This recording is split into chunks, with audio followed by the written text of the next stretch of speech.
So just to wrap up this final video, I wanted to show you guys how it can look when it's a little polished off, and basically what is your end game with this. Like, how can you turn this into an actual cool project that you can show off? Maybe you're just starting out coding, you want to build a few things, build your portfolio. Like, what do I do with this? I can't just show gifs of cats to people, right? Believe it or not, it's the same skill set. So let's take a look here. And what I've gone ahead and done is polished it up a little bit. So I went ahead and I created a div for the card body. I added the title, the text, the button, and I wanted to show you a little bit of like how I actually work when I'm not just live coding. I use a ton of comments. So I really spell it out for myself. I try not to be too specific. I try, like, what am I going to name it? What I try to do is just create simple instructions, pseudocode it out. So create a div to hold the card, create an image tag, create a card body, create a card title for going in the card, create a card text. You see what I mean? So what I'm doing here, put the title, the text, and the bottom in the card body. I'm giving myself instructions so that when I come back to this code, I know what's going on. Like, I know that right here, I'm putting these other things into the card body, and there's a reason, right? So right here, it would be something like adding the card, or adding, well, whatever. I forget what step it is. I have to go back and look. It'd be like right here. So adding the finished card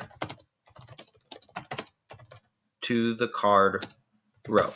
And actually right here, when I was typing right there, I wasn't exactly sure how to describe this, is because that's why you do the comments as you go, because I would need to go back and take a look and say, okay, what's actually going into the card body, the title, the text, the button, and what's going on right here. Well, this card div owns the image tag and the card box. That's what the comment should say there. But anyway, we do all that so that when you come back to it, you're not lost. You can kind of see, okay, what was I thinking in this moment? So I did a little bit of styling issues. I took away, remember that card that was just a template? Took that guy away. This website's pretty boring. You could maybe use some instructions about what it is, but it's got a nice, cool looking search bar.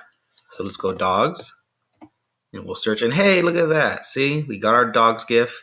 I added the title. I added everything in here. So you see that? This one didn't have a title. Sometimes here's the other issue you'll find with APIs. If something doesn't have a title, it's just not going to go in there, right? So that is one thing that can happen. What do you do with this, right? So I have a bunch of GIFs. They come and they prepend. I write cats, a million times, right? We get all this stuff. I've added a little source that opens up in a new tab that'll take you there. All those things here, you see we added an href, added a link. This link was from the response object. So that's how I just sort of built all that out, by going into my response object, looking for things that I wanted. So I said, okay, here's this object, here's this data. What other kind of things do I want? There's an ID, there's a type of what it is, there's a title, there's a rating, so I can actually sort by ratings. I can say I don't want any R-rated stuff, because you can get some R-rated stuff. What you do is you use these same principles here to build something like this. This was my first legitimate project that I built. And it's a website that, hey, it hits an API, a news API. And it tells you what's the trending headline right here. Bam. It has a search bar, so I can search Iran, because that's what's happening right now in the world. Say, what sites do I want to search? Hit that, and boom, we get little articles. This is the same exact project. The same exact project. If we look right here in my code, most of the things are hard-coded. I didn't use any templating language to actually build out the basic HTML of this website. So you can see it's just all columns, all using Twitter Bootstrap, all by looking at the documentation, saying, okay, how do I build a component in Bootstrap? I need some buttons. Let me grab these buttons.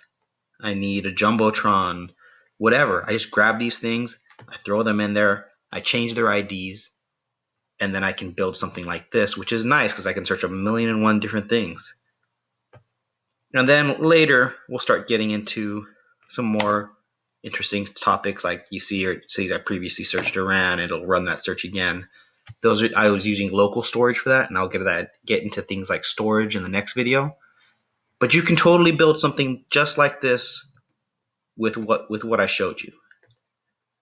This one builds there's a little bit of extra logic in here that says what row am I in. So if I was to search something and search it across lots of sites, I keep a counter. I keep a counter in my JavaScript, and it tells me what row is that supposed to go. Now, this being my first project, it's not without bugs.